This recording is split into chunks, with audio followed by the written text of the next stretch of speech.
Good evening and welcome. Bonsoir et bienvenue. My name is Sarah McIntyre, and as Program Manager of Board and Strategic Services at OPL, I'm pleased to join you tonight. Kwe kakina. Hello, everyone. We believe it is important to acknowledge that even as we gather virtually, we are on the unceded and ancestral territory of the Anishinaabe Algonquin people. Many diverse First Nation, Inuit, and Métis peoples now live, work, and study in this territory. Nous rendons hommage à toutes les Premières Nations, les Inuits et les Métis, leurs aînés, leurs ancêtres, et leurs importantes contributions passées et présentes. This evening, I want to thank the library's partners for this event, QUART and the Ottawa International Writers Festival. Tonight is the launch of Between Certain Death and a Possible Future, an anthology of personal essays on the persistent impact of the AIDS crisis on queer lives. If you haven't read it yet, you'll soon be able to borrow it at an Ottawa Public Library branch near you. Coming up, we hope you'll join us for our author event with Tassia Trifiotis Tezguel on Wednesday, November 17th at 7 p.m. It will be a conversation in French as part of Croisée des mots, a series that highlights Ontarian authors writing en français. Remember, you can always visit the OPL website to find out about upcoming programs and to access a wide range of content and resources that comes with a library card. It is now my pleasure to introduce Glenn Nuatio from QUART, the arts collective of Ottawa-based arts professionals, to say a few words. Thank you and have a great evening. Merci et bonne soirée. Hi, and thank you so much for that, Sarah. Like I said, we're broadcasting from the unceded and unsurrendered territory of the Algonquin and Anishinaabe. And I want to begin as well by thanking, on behalf of the Ottawa International Writers Festival, all the supporting authors and booksellers through these difficult times. And the official bookseller of Ottawa Writers Festival is Perfect Books on Elgin Street, but I know that wherever you are right now, there is an independent bookseller who would be more than happy to sell you some great books. I'm really grateful to Arsenal Pole Press and to Ottawa Public Library and to Matilda Bernstein Sycamore and all the contributors who are part of this evening's event. It's my pleasure to introduce Matilda Bernstein Sycamore. Matilda Bernstein Sycamore, as in MatildaBernsteinSycamore.com, is the author most recently of The Freezer Door, which is a New York Times Editor's Choice and one of Oprah Magazine's 2020. Matilda was also a finalist for the Penn Gene Stein Book Award.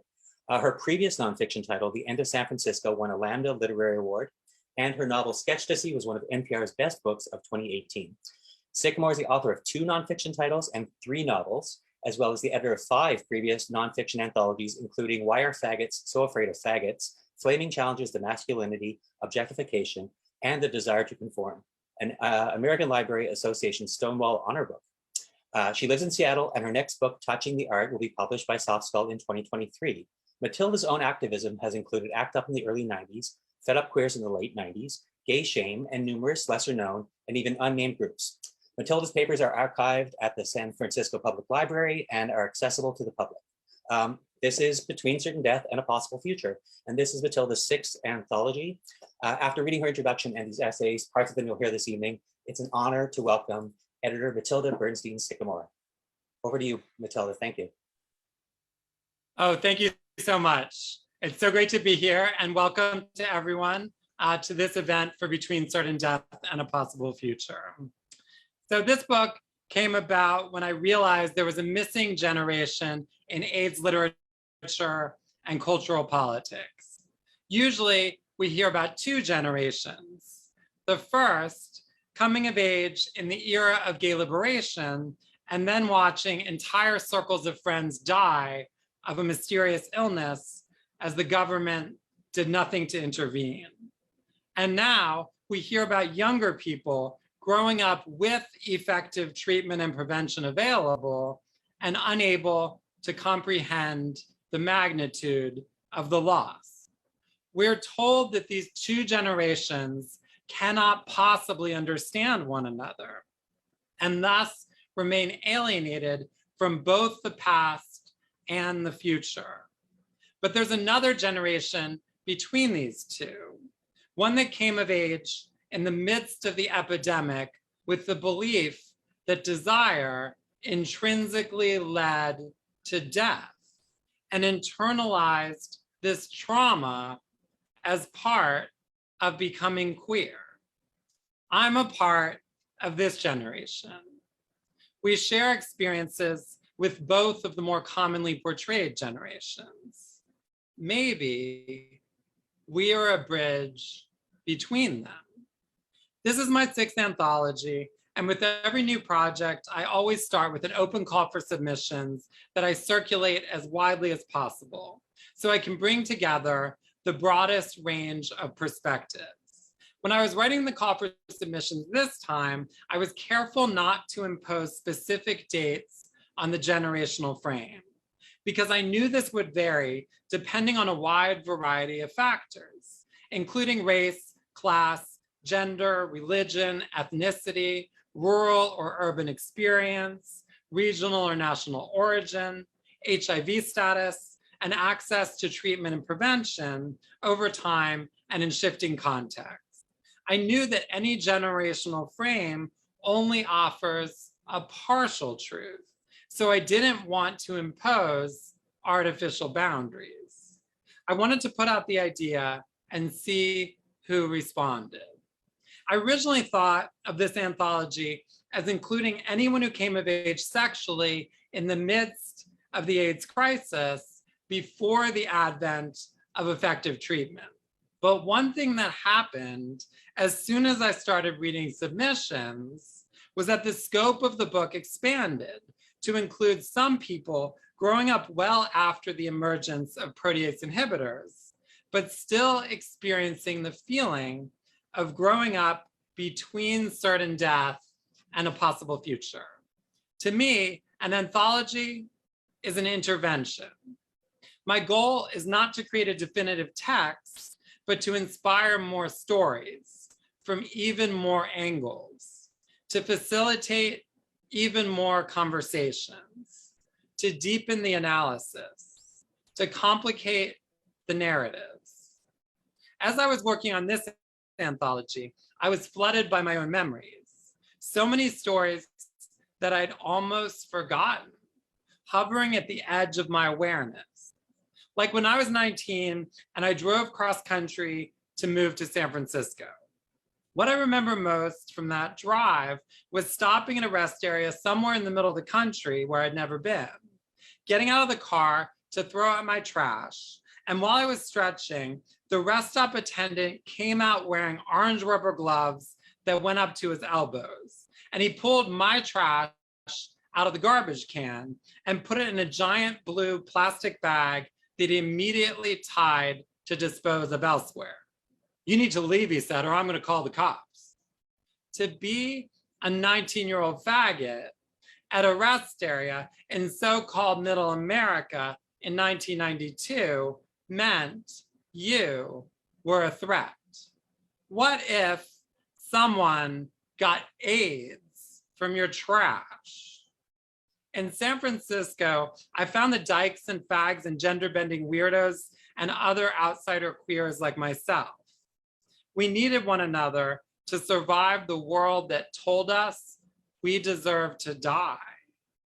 We broke down every day in every way, but we believed we were creating something else. We needed to believe in order to live. In San Francisco in the early 90s, AIDS was everywhere. And now I realize how much shutting off was required to exist in day-to-day experience. You couldn't express shock at everyone dying right in front of your eyes because shock felt like a form of cruelty. So you would act like everything might be okay, even when nothing was okay. You met some queen on the street and she was showing off her lesions in a campy way, and then she was dead. You went to the beach with a group of people and some boy was flirting with you, and then you were asking around about him. There was that look in his eyes and you wanted to see that look again, but he was dead. You slept with someone who you knew was positive and you wanted to make it romantic. So he lit candles around the bathtub before you got in together. And a few weeks or months went by and you wondered what happened to him, but he was dead. I didn't go to memorials because I felt like I didn't have a right to be there. I felt like I would be stealing other people's grief. And this is a generational story too. We are coming of age in the midst of all this death, but we felt like it was not ours to mourn. If there's one thing I want this anthology to do, it's to open up the possibilities for feeling everything. Grief is not something you can steal. You can silence it, yes. And I think that's what our culture has done. Dominant culture, gay culture, queer and trans cultures. The grief has become internalized and the consequences have been devastating, intimately, interpersonally, culturally, and communally. In this anthology, there are 36 essays from an expansive range of contributors. I could have included many more. Every time I read through the book, I find myself getting emotional in surprising places, even after the work has become so familiar. I can't predict what you will feel, but I can predict that you will feel. Maybe it'll be grief or rage or loss or laughter or longing or curiosity or inspiration or empathy or craving, expansion or contraction, devastation or catharsis, connection or confusion, revelation or confirmation, or all of this at once. Let's talk about everything so we can feel everything.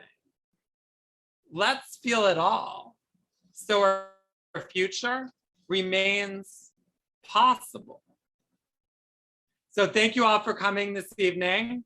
Feel free to light up the chat at any point and feel free to ask questions in the Q&A function at any point. We'll be getting to them after we hear from these 4 brilliant contributors this evening. And without further ado, I'd like to introduce Alexander McClelland. Alexander McClelland is a critical criminology assistant professor at Carleton University's Institute of Criminology and Criminal Justice. His work focuses on the intersections of life, law, and disease. He has developed collaborative and interdisciplinary writing, academic, activist, and artistic projects to address issues of criminalization, sexual autonomy, surveillance, drug liberation, and the construction of knowledge on HIV. Please welcome Alexander McClelland.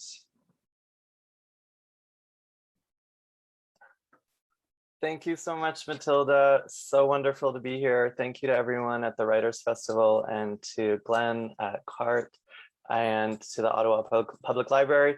I'm going to read 2 pages of my chapter in this wonderful, powerful book. Yeah, feel free to jump into the chat and ask any questions. And I'm really, really honored to be here with everyone today and have this conversation afterwards. My chapter is called Old Testament, and it's about me contending with living with HIV. I tested positive in 1996, me contending with the new era of PrEP. Some have said that the PrEP era means we are all HIV equal, dispensing with negative and positive. This so-called new era can be confounding, at least to me. Just a little over a decade ago, in 2008, a man known as the Berlin patient was famously cured of HIV through an extremely expensive bone marrow transplant. The news traveled around the world, and although the procedure proved not to be viable for mass application, it was considered a triumph. The man became HIV negative, and in 2017, he announced he was on Truvada, In other words, he was taking almost the same medication as when he was HIV positive. The announcement hurt my brain. Was this scientific progress? Was this queer sexual liberation? A few years ago, a friend emailed me a link and a note. Check this out. It was a blog post. I immediately called him so we could read it out to each other, both in shock from what it said. The blogger was reclaiming a whore identity, a Truvada whore, because he believed that people thought that PrEP encouraged promiscuity and society was judging his choice to have sex without condoms. He went on and on about his sex life. He thinks he experiences stigma, scoffed my friend who works in HIV prevention. Tell him to call me once he's lost his job or housing or been sent to jail because of HIV. PrEP was allowing HIV-negative gay men to explore new possibilities for their sex lives, and some white cisgendered HIV-neg guys suddenly had space to unleash all of their sexual entitlement, not to mention some narcissistic exhibitionism. This was still well before the PrEP floodgates had fully opened, and blogs like this were only starting to trickle out. More was still to come. Since PrEP was launched on the American market in 2012, it has become impossible to avoid. The powder blue Truvada pill has joined the ranks of mainstream pop culture iconography. So ubiquitous it is in queer male spaces. Gilead, the company that makes Truvada, funds NGOs across North America that routinely launch new social marketing campaigns. Convincing people to take medicine as a preventative drug when they are not yet sick is notoriously a challenge. But encouraging people to champion that drug by linking it to their own empowerment, that's a next level marketing feat. This has happened with PrEP to an extent not seen since the birth control pill. The astonishing production of PrEP-themed merch includes, but is not limited to, t-shirts, posters, keychains, and tote bags. Unlike people with the virus who take anti-HIV medications, those on PrEP seem to flaunt their pills. I see them prominently placed in people's apartments, posted on social media. In gay bars, guys take their pills publicly as if to say, look at me, I'm taking care of my health. Or in other words, let's fuck, I'm desirable. On Instagram, in late December 2018, artist and musician Casey Spooner posted a pic of a Truvada pill on top of a Bible with the caption, New Testament. That first blog post I saw was replicated over and over and over again, shaping the idea of PrEP as a whole new identity. The homo blogosphere had been flooded with first-person narratives of the trials and tribulations of being called a Truvada whore. Many of the writers of these posts call upon histories of queer sexual liberation, but those times were about demanding changes to oppressive social structures, such as anti-sodomy laws. The current movement is instead about demanding individual protection from people in their own communities. Thank you.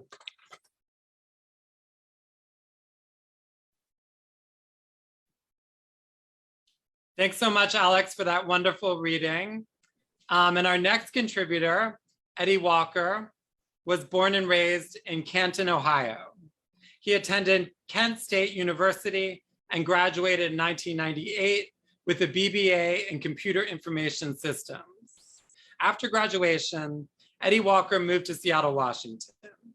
He continued his writing education by attending classes at Seattle's Hugo House and is working on his first memoir. For recreation, Eddie Walker enjoys fishing, gardening, and going to the gym.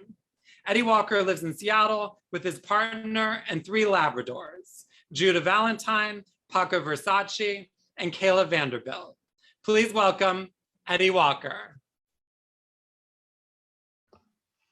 Thank you for that introduction. Thank you, I appreciate it. And I'm honored to be part of this anthology. Thank you for accepting my essay. My essay is called Lucky. I'm going to read a few pages for you, and thank you for listening. The day before Thanksgiving in 1995, I tested positive for HIV. It was my sophomore year in college at Kent State University. I had not been feeling well and I had lost my appetite for a few days. I figured I was recovering from the 48-hour flu. Nevertheless, as a sexually active 23-year-old gay Black man, I decided to get an HIV test. When the doctor told me my results, I was shocked. A week later, I went to my first appointment with an HIV/AIDS specialist. I'm sure he could see the fearfulness in my face, though I was trying my best to control my emotions. When he asked, "How do you feel?" I said, "I'm afraid to go to sleep at night because I'm afraid I won't wake up."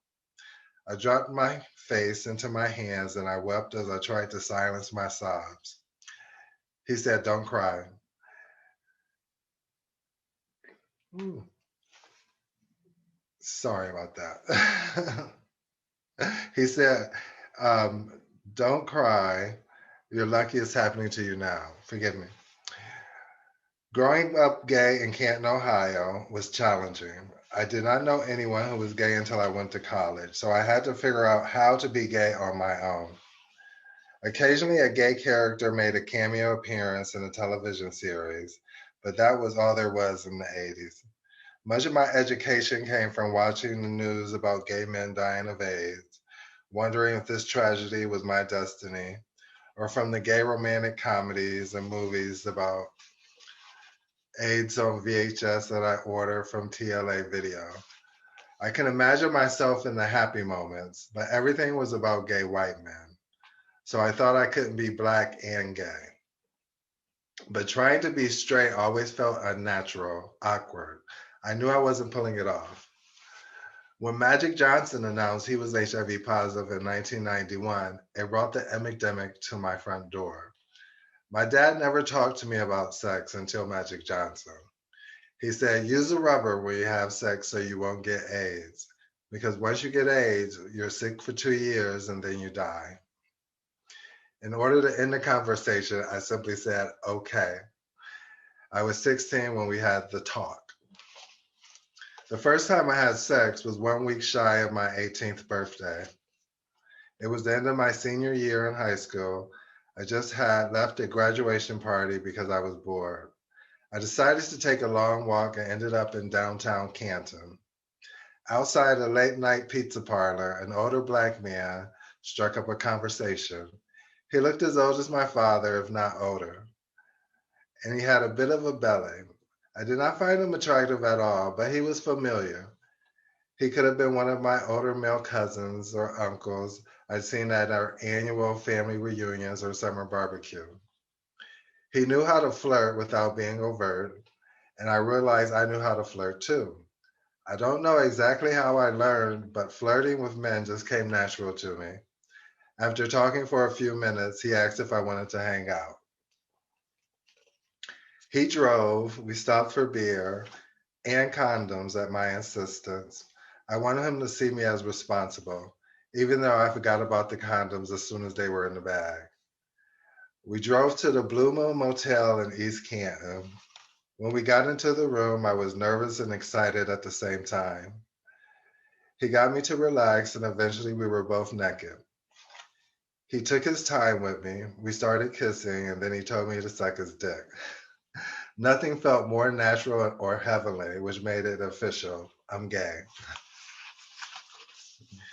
I started having sex regularly when I went to college. I hardly ever used condoms unless the person I was with insisted on it. I felt like condoms stole the sense of intimacy from sex, and I was starving for intimacy. My father loved me, but it was always at arm's length. We never hugged. I couldn't even call him dad, pa, or pops. The words seemed alien on my tongue. I've always called him Big Ed for as long as I can remember. The majority of the men I slept with reminded me of Big Ed. I guess it was my way of loving a man the way I couldn't love my father. I just wanted to be as close as possible to a man, not just in the physical sense, but also on a spiritual and cerebral level. I felt like condoms blocked that intimate exchange from happening. One thing I learned from Big Ed was that it's possible to love more than one person. I had numerous stepmothers over the years, and he seemed to love each one in turn. And by the end of my freshman year, I had numerous lovers. That said, I didn't sleep with everyone. I had standards. The golden rule for me was never sleep with anyone who looked sick. I remember one time in the summer of 1995, I thought I saw a lesion above the left eye of a hookup.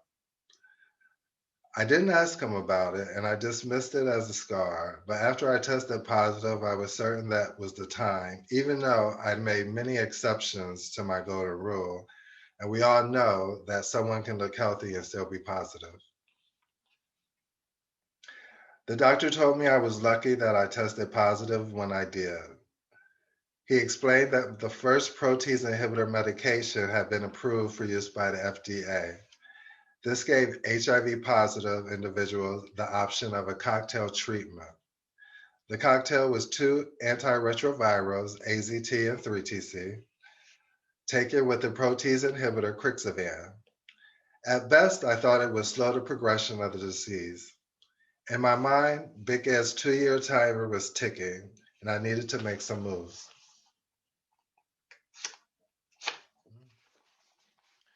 The first thing I had to do was figure out how to pay for my medication.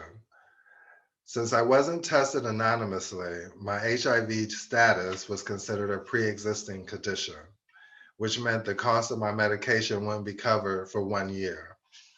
Luckily, I was a student at Kent State, which allowed me to charge my medication to my student account at a monthly cost of $750.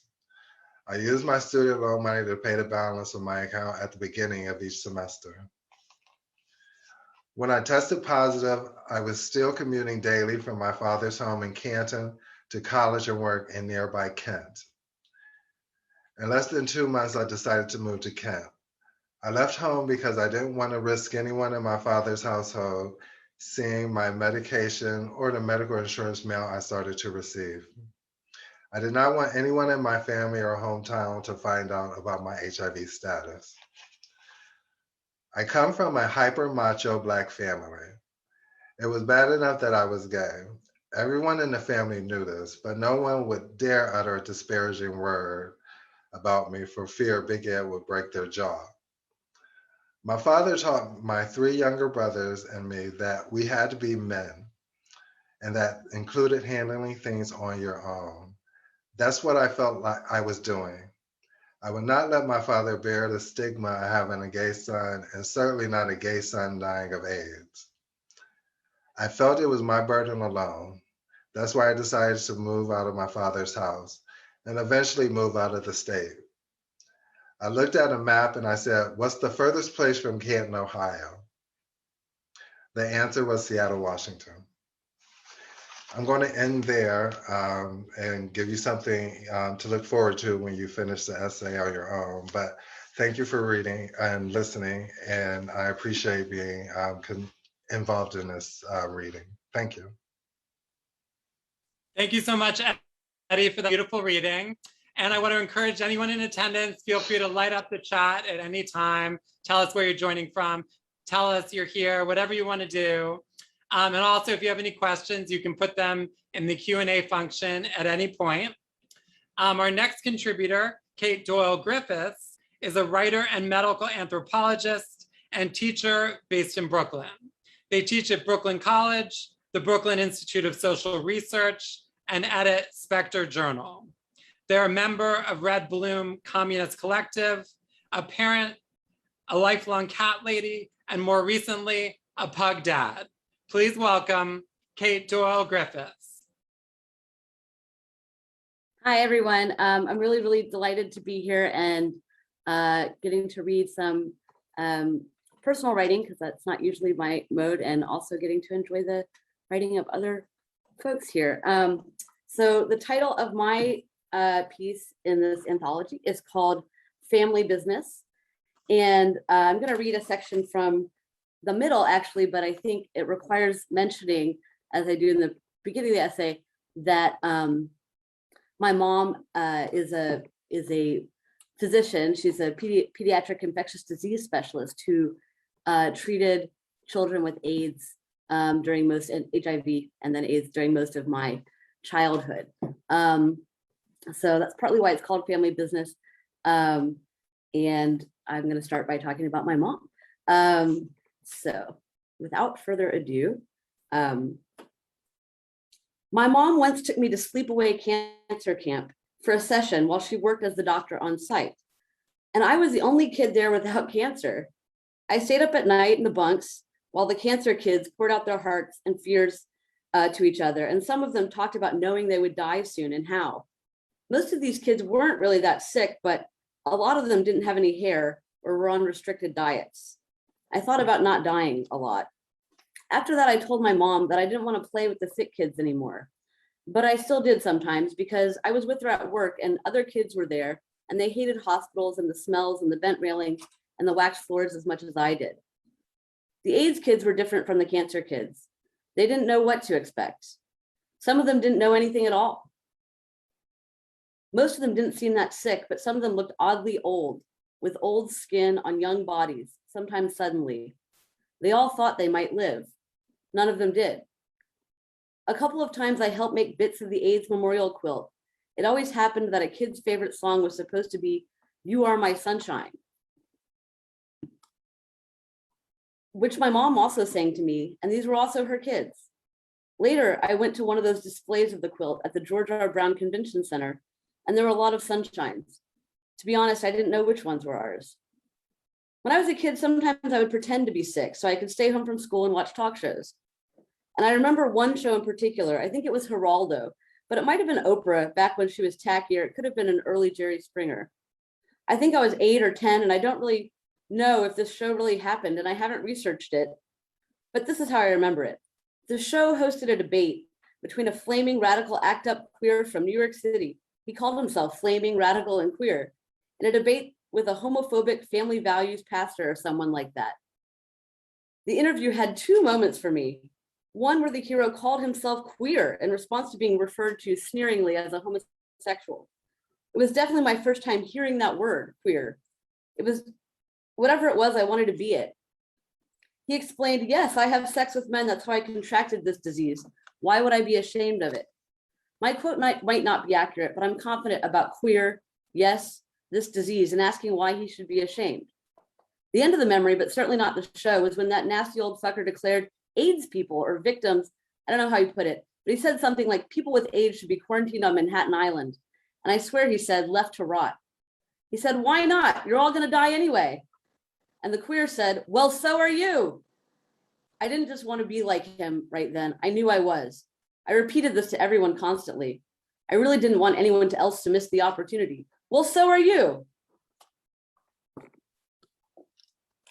I'm going to leave it there for now.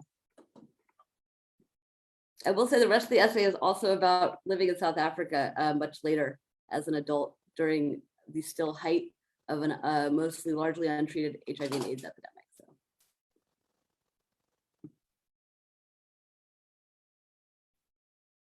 Wonderful. Thank you so much for that great reading, Kate. And our final reader, I'm going to introduce in a moment, but I want to remind people, if you have any questions, put them in the Q&A function. Ryan Conrad is a queer activist, artist, and educator living in the Ottawa Valley. You can learn more about his work online at faggots.org, and that's FAGGOTZ.org. Please welcome Ryan Conrad. Hi, everyone. So I'm going to read a short 2 pages from my chapter in Between Certain Death and a Possible Future titled Looking for Gaëtan. And it's about growing up. As soon as I could manage it, I moved from my deeply alienating Irish Catholic hometown of 16,000 to a poor post-industrial French Catholic town of 35,000 in central Maine, just to attend college. The prevailing conservative moralizing attitudes about sex, drugs, abortion, and homosexuality between the 2 places were parallel, despite the more than 200 miles and class differences that separated them. I barely knew anything about queer culture and never met an out gay man until I left home. As a post-pubescent adolescent, I had consciously limited my exposure to anything queer to evade the perception that I was gay, especially once my friend circle disintegrated after the realization that the mutual masturbation and sexual play we innocently engaged in as Boy Scouts had deeper meanings to the adults around us. As soon as our playful behavior had a name, it also had a history, a pathology, a stigma, and associated disease. If we kept this up, we were all going to lead unfulfilling lives and die of AIDS, like all the other poor, emaciated, KS-popped faggots we occasionally saw on the nightly broadcast news. Oh, and go to hell. No one taught me anything about being queer until I was in my 20s. There were no gay straight alliances or PFLAGs or queer inclusive sex education classes. There were no queer clubs or bars or bathhouses. There were no activist, artists, or subcultural scenes outside the urban centers where I could find my proverbial people. There was one sexuality-themed course in college, and I took it, but that was it. Thankfully, Emma Goldman, punk rock, and movies saved my life. Emma for writing with such eloquent, exacting rage against the violence of social controls and disenfranchising by design economic systems in a way that remained accessible to disaffected teenagers like me 100 years later. Punk rock for not only giving me a sense of what's possible through collective organizing and shared passions, but also for calling out the limitations. Punk also showed me that I didn't have to be a boring, rainbow flag waving, pink dollar consumer like the boys on Queer Folk and Will and Grace. Instead, I could be a queer anti-capitalist punk, though the urban centers of queer punk culture, San Francisco, LA, Toronto, etc., were all places I had never been, and all the punks I knew were conspicuously straight. And finally, movies for connecting me with the gay history I so desperately wanted to know but couldn't find. When Netflix began its DVD by mail subscription service in the early 2000s, I devoured everything I could get my hands on. I was a film studies student of my own making, following a self-directed syllabus based on Netflix's then expansive DVD catalog. The anonymity of the mail order system meant no longer interfacing with and outing yourself to potentially hostile cashiers at movie rental stores, greater access to unrated and NC-17 queer films that Blockbuster Video refused to carry, and a selection of queer films far greater than any brick and mortar video rental store I had ever encountered.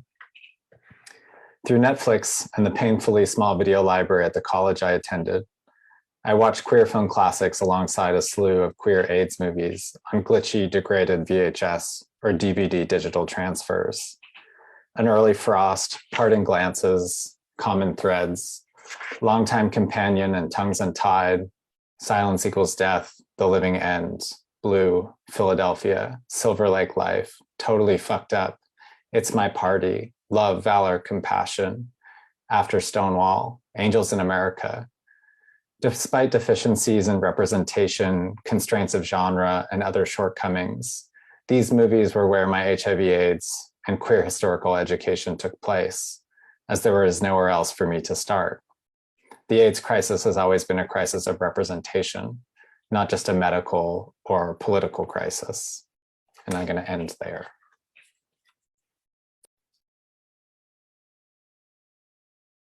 Thank you so much, Thank you so much, Ryan, for that amazing reading. And let's have a round of virtual applause for everyone here this evening. And I'm gonna ask the contributors to come on screen with me for the Q&A.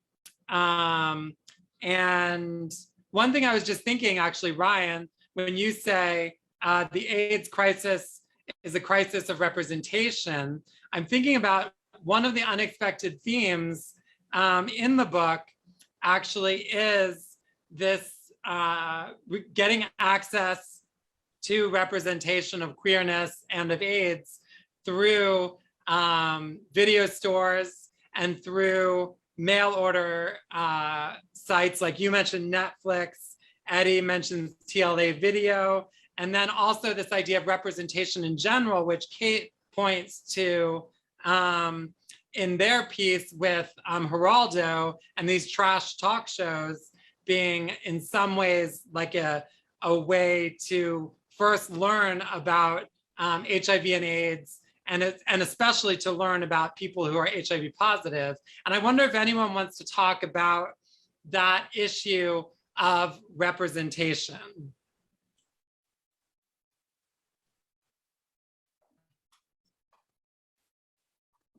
I'm happy to chip in one comment, which is just the big representation part that's jumped out to me over the years, especially because of doing field work in South Africa in the 2008 to 2012, so quite recently, is how much the representation of AIDS here really belies the continued existence of a very deadly pandemic in Africa. It did, especially through that period. It feels like it's very separated out between those two things. And it was a very strange experience to kind of go back and forth between two continents and live in New York City where AIDS is over, supposedly, and then go back to South Africa where ARVs had not even been rolled out until 2009 through 11. So that always struck me as just this kind of huge aspect of the representation issue or question. Just one little thought there. That's great. Thank you, Kate. Does anyone else have anything they want to add about that question of representation, either in your coming of age or how that continues today in terms of HIV and AIDS and in terms of access to information and community building and trust, nurturing, and intervention?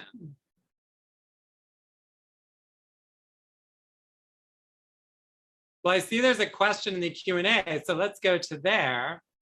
I'd like to hear from all of you if you feel like sharing about your editing process for this anthology.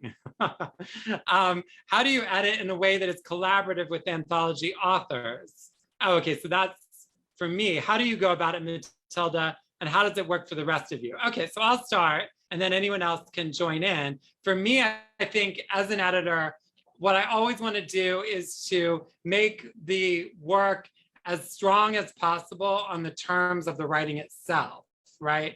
So I don't want to edit with a universal style in mind or edit to make the pieces like one another. I want to edit to make them as directed and intimate and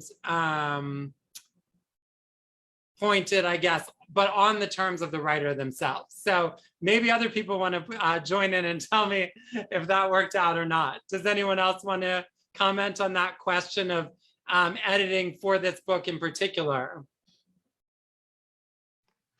I could say something. My process is, you gave us a guide of what you wanted to see, and I just took a pen and just started writing, and I said, write until you have every thought out. And then the biggest thing is edit, edit, edit. I mean, I think my essay was like chopped in half, which is okay. I mean, it just, when I saw the collaborative version of the essay, I was like, oh, it's more direct. It's like cut out a lot of unnecessary details, and it flowed. And I just think you're a professional, and I really appreciated working with you. Oh, thank you so much, Eddie. That's beautiful. Does anyone else want to comment on the editing experience? Oh, I see people are lighting up the comments. So Alex says, Matilda is one of the best editors I've ever had, so thoughtful and respectful, which is very sweet. And Ryan says, ditto what Alex said. The process was wonderful and engaged and kind. Thank you.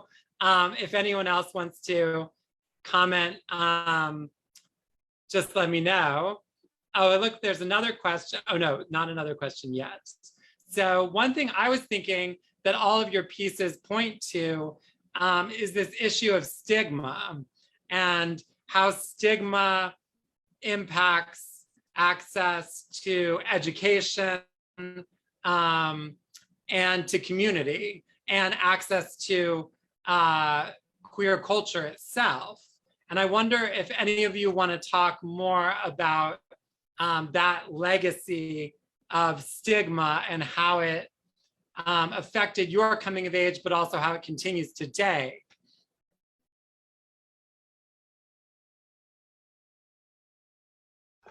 I can say something real quick. My story is not unique. It's like, even in the past couple of months, I've met people that have left their hometowns and moved away because of the stigma of having HIV. And it's sad, and it still goes on today. But what is, what's the word?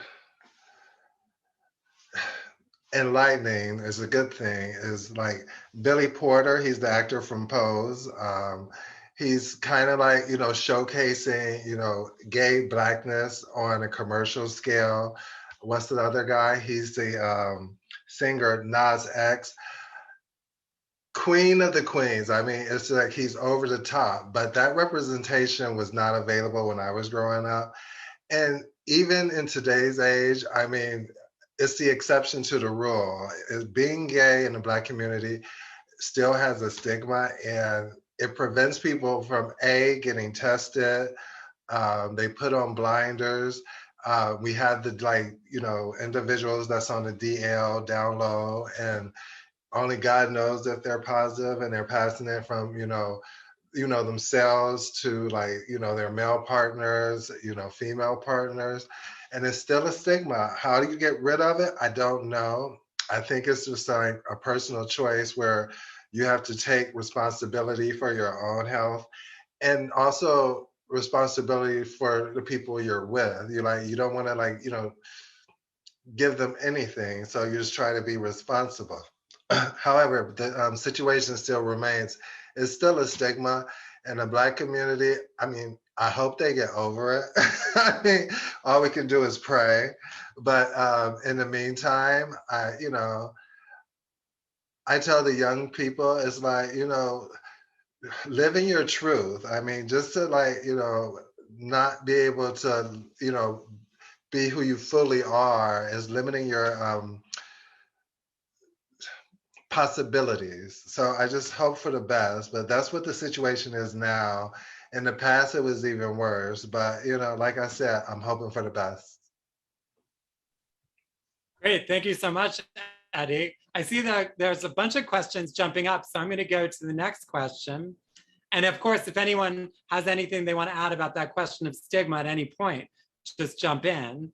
So this question, this is a more personal question, but I really appreciated what Matilda said about the silencing and individualizing of grief. What are your recommendations for combating this? It's something I'm really struggling with, especially with some losses of trans comrades over the past few years. I know organizing is one way to deal with despair, but I feel so much pressure to show up as competent and unemotional to left spaces. I wonder, does anyone have anything they want to say about recommendations for combating grief?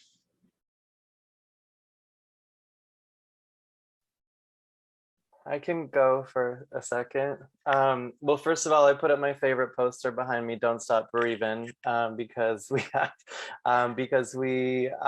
just the compounding level of grief that we all have in our lives on an ongoing basis is something that I think drives motivation for action and anger. And one of the things I talk about in my chapter is how we haven't really fully contended with the massive level of community grief that has happened as a result of the AIDS crisis. And I talk about what would happen if we actually contended with that grief, if we dealt with the resulting fear, and if we actually held space for that. And I don't think that's happened outside of like one day a year for an AIDS vigil or that kind of thing. And I think on a community level, we haven't even contended with or processed the massive scale of grief that we've gone through. And so I think just holding space for it, contending with it, and just acknowledging it and talking about it is what we need to start with. That's beautiful. Thank you, Alex. Does anyone else have anything they want to add about that question of grief and contending with it that Alex just spoke so eloquently to? Maybe just note, in addition to organizing, you can also make stuff. And that doesn't have to be with a big group of people. It can be, but make stuff, right? And you know, I went to art school and I'm still shitty at art. So you don't have to be a good artist to make things. But for me, it's always been, and I talk a bit about it in my piece, about making stuff as a strategy for getting through difficult times. So make things, even if it's shitty. I love that idea, of course. Everyone should be making brilliant interventions, like all of the panelists here tonight, and also just any kind of homemade interventions that you can come up with. Do other people have anything they want to speak to in terms of that question of resisting the individualization of grief and responding in perhaps collective ways and also personal ways? Well, I think I'll move on to the next question. So let's see. Thank you all for such wonderful talks. I was wondering if panelists could discuss both convergences and divergences between ideological narratives around HIV and COVID. What are some of the ways that the continuing crisis of AIDS bleeds into COVID, but what might also be some of the important distinctions between AIDS and COVID activism? Or another way of asking this question, what are the implications of this anthology coming out during the midst of another pandemic? Wow, lots there. So does anyone want to speak to this question or any of these questions about HIV and COVID, these crises, and also the political, ideological, and personal responses to them? Yeah, just really quickly, one of the things I think is notable about the convergence really is the way that mass death can be sort of openly happening. People are aware of it, and it nevertheless doesn't become this kind of cultural site of mourning and recognition. At least it didn't with respect to HIV until there really was a movement to make that so. And that seems to me to be happening now as well, right? There was a sort of New York Times piece with all the names of the first, I forget what it was, 10,000 or something people that died of COVID. And we've had so many more people pass since then, and it's sort of become background noise. And that's true on sort of the full range of the spectrum politically here in the US. That seemed more evident to me looking comparatively at South Africa as well, simply because having dealt with HIV and AIDS on a larger, a more intense scale, and more recently in South Africa, it seemed like politicians, even kind of against their better judgment or against their fiscal judgment, did learn some lessons about that and tried initially to really take big steps, right, to sort of stop the spread of COVID.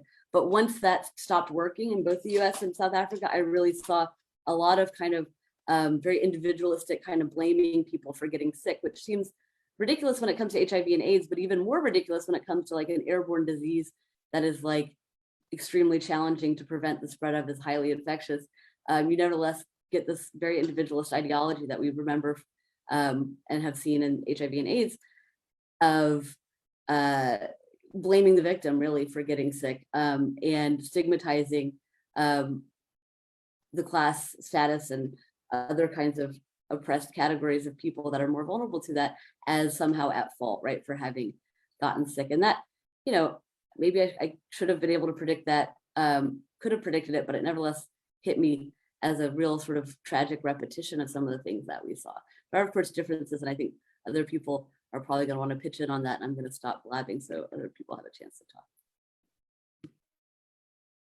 That was fantastic, Kate. Thank you. Do other people have anything they want to contribute about sort of these pandemics, about HIV and COVID comparisons or differences? I could just jump in really quickly. I think one of the things I talk about in my chapter is that living with HIV is like having and relying on antiretroviral medications to keep me alive, while also being someone who's a self-identified anarchist and who's in the queer community, who has often in opposition to the state, having to rely on capitalist corporations and also the state to keep me alive, while also being historically from a community that is pathologized by public health, but at the same time having to rely on public health to keep me alive in this context is just a moment of cognitive dissonance, which is very hard to contend with and very challenging to figure out, which I think is just a test to our politics and to each other.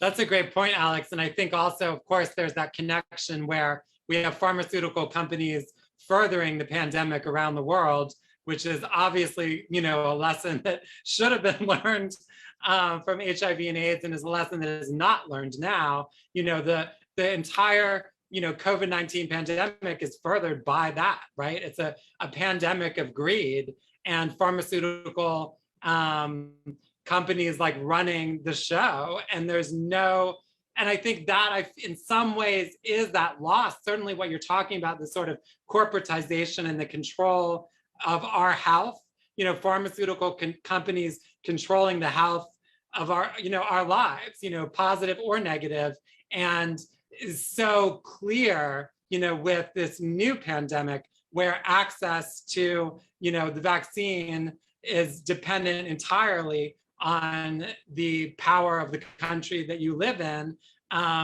or how much that country is going to mortgage off the value of everyone living there in order to get access, right? And so, but I see we're getting a little close to the end, and we have 2 questions. So I'm just gonna read them, and then we're gonna see if we have any. Okay, love the time period you're focused on in between certain death and a possible future. Anything more to say about this particular moment, neither AIDS nor cure? Well, I can answer that question, because the book itself, of course, is 36 different perspectives on growing up between certain death and a possible future. So let me just see. So there's a lot there. And the last question, I was wondering if you have anything to say about grief's role in widening generational gaps and understandings of cross-generational relationships in queer communities. Any words on making more space for each other's different experiences? Does anyone have anything they want to comment on that? The way that grief has potentially widened generational gaps and understandings of cross-generational relationships in queer communities, and how to respond to that. I can just respond. Some people just don't want to deal with the grief. And I know there was like the generation before me where a lot of, the people in the gay community passed away. But luckily I was young enough where I didn't get to know them, but I heard about them. That being said, us, between certain death and a possible future, our generation, it's like I try to meet with these people. These are people that have shared experiences. It's like I feel like the people that came before me, it's like it's hard dealing with the grief, and I feel bad about that. And then the people of the future who have the access to these drugs, they really haven't even experienced grief. And it's really hard to bring us all together. But I'm open to every opportunity to. I'm a good listener. But at the same time, if you don't have the shared experiences, I can see it where it's hard to empathize, and how that, grief gap like widens is hard, it's difficult. And I guess everybody just needs to find their own way of dealing with it, and, but process it, because if you internalize it, it just turns into this emotional cancer, but you have to do something to deal with it. And I Hope you work it out, whoever asked that question. Does anyone else have anything? That question keeps coming up in a certain way, that question about grief and how to process it. One thing I'll just add actually is one thing that happened when I was editing this anthology, and I was very conscious not to impose a specific boundary in terms of the generational frame. And I think one thing that allowed was for the generational frame really to expand and for this conversation about grief and about intergenerational, because I feel like there is this narrative that these generations cannot speak to one another. And I feel like our generational experiences are actually, we have both of those experiences, right? We have part of the experience of growing up without any hope for ever surviving. And we have part of the experience of growing up with treatments that have made HIV into an unmanageable condition for people with access. And so part of the, you know, the conversation in the book itself is that bridge, right? And so part of what I want to do is to allow the possibilities for expressing like all of the complications in our experiences. And I see that we're at the end of time. We could, of course, talk about all these things for longer, but I do want to encourage people, if you have a chance, to read the book. And I want to thank the contributors here this evening for your brilliant readings and insights. So thank you to Alexander, to Eddie, to Kate and Ryan. And I want to thank the audience for joining us. This event, of course, is part of a book tour for Between Certain Death and a Possible Future. And the next event is this Thursday at Karis Books in Atlanta. I also want to thank Glenn Nuotio and Quart, the Queer Arts Collective in Ottawa, for hosting tonight's amazing event, along with the Ottawa International Writers Festival and the Ottawa Public Library. You can visit Ottawa Public Library's website to register for upcoming events, including an online series of young adult authors that starts tomorrow, November 2nd, including author talks and writing workshops. So thank you all for coming this evening, and thank you for joining us. Let's blow kisses to one another.